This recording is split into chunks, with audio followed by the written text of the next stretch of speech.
Bonsoir à tous, bienvenue.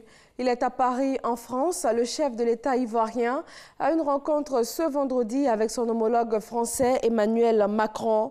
Le président ivoirien et français parlent de plusieurs sujets liés à la coopération bilatérale entre leurs deux pays. Une mission du Conseil de sécurité de l'ONU est à Abidjan. Elle a eu un entretien aujourd'hui avec le ministre des Affaires étrangères, puis une table ronde avec le vice-président, accompagné de plusieurs ministres du gouvernement. C'est une visite à l'initiative conjointe des missions permanentes de la Côte d'Ivoire et de la Guinée équatoriale en qualité de membres non permanents du Conseil de sécurité.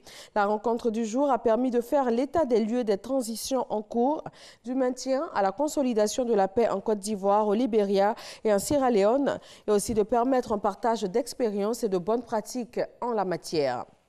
Lutte contre le paludisme, les activités s'intensifient et les chiffres sont en baisse. Les décès liés au paludisme en Côte d'Ivoire sont passés de 5 000 en 2015 à 3 222 en 2017. Salimatou Dia. En 2017, 33 sur 100 malades font le paludisme contre 50 en 2012. La prévalence est en baisse avec 33% en 2017 contre 43% en 2015.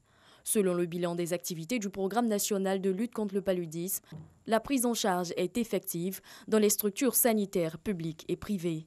On prend en charge le paludisme avec le matériel, la disponibilité des intrants.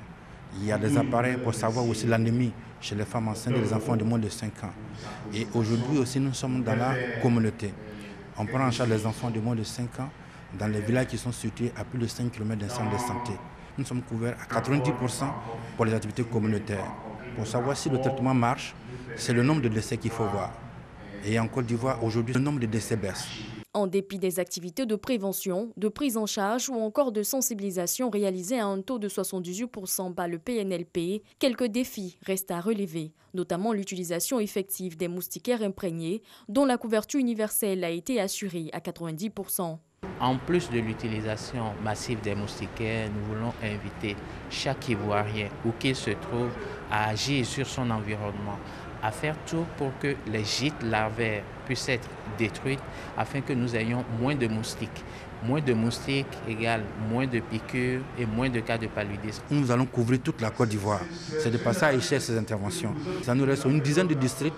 Donc au cours de cette année 2019, tous les districts de Côte d'Ivoire, tous les villages qui sont situés à plus de 5 km d'un centre de santé auront au moins un agent de santé communautaire pour prendre en charge les enfants de moins de 5 ans. Ajoutez à cela la formation des médecins pour une prise en charge opportune, efficace et rapide du paludisme. Au Tchad, la polémique continue après les frappes des forces françaises qui ont stoppé la progression des rebelles de l'Union des forces de la résistance UFR. Ils affirmaient vouloir descendre sur la capitale pour prendre le pouvoir. Ce vendredi, le parti au pouvoir et ses alliés organisent un meeting de soutien au chef de l'État au grand stade de N'Djamena. Pendant ce temps, la coalition des partis politiques pour la défense de la Constitution, le plus vieux regroupement de l'opposition, invite Paris à faire plus que sauver le régime. Déforestation en Indonésie, Greenpeace dénonce l'impunité de certains producteurs d'huile de palme et de papetiers. Des entreprises qui doivent aujourd'hui 1,3 milliard de dollars à l'État, soit plus de 700 000 milliards de francs CFA, après avoir provoqué des incendies ou encore des destructions de forêts. L'organisation a étudié 11 affaires survenues entre 2012 et 2018. Les entreprises mises en cause avaient été condamnées à des amendes par des tribunaux civils de Jakarta. Mais aucune de ces affaires de destruction de forêt n'a débouché aujourd'hui sur le paiement effectif de dédommagement. Aux États-Unis, pour terminer, la Chambre des représentants a voté la loi de financement déjà approuvée par le Sénat. La Maison-Blanche va signer la loi budgétaire, même si le texte ne réclame pas les 5,7 milliards de dollars que le président exige pour construire son mur à la frontière avec le Mexique. Pour obtenir les fonds qu'il réclame, le président Donald Trump va déclarer l'état d'urgence à la frontière, une mesure qui va lui permettre de contourner le Congrès.